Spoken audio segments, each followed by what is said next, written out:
só. E não é do meu pai, mas a gente vai fazer congelar.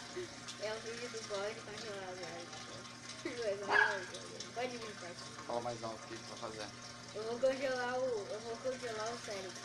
Por que tu vai fazer isso? Porque eu vou botar o balde congelado sobre a minha cabeça. E quem tu desafia?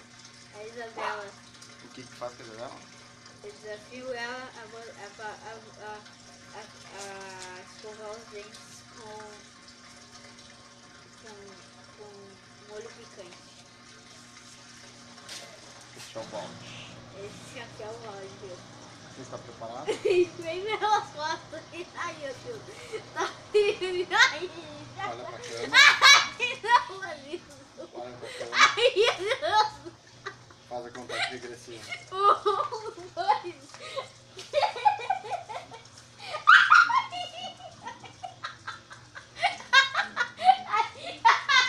Tá, fala lá.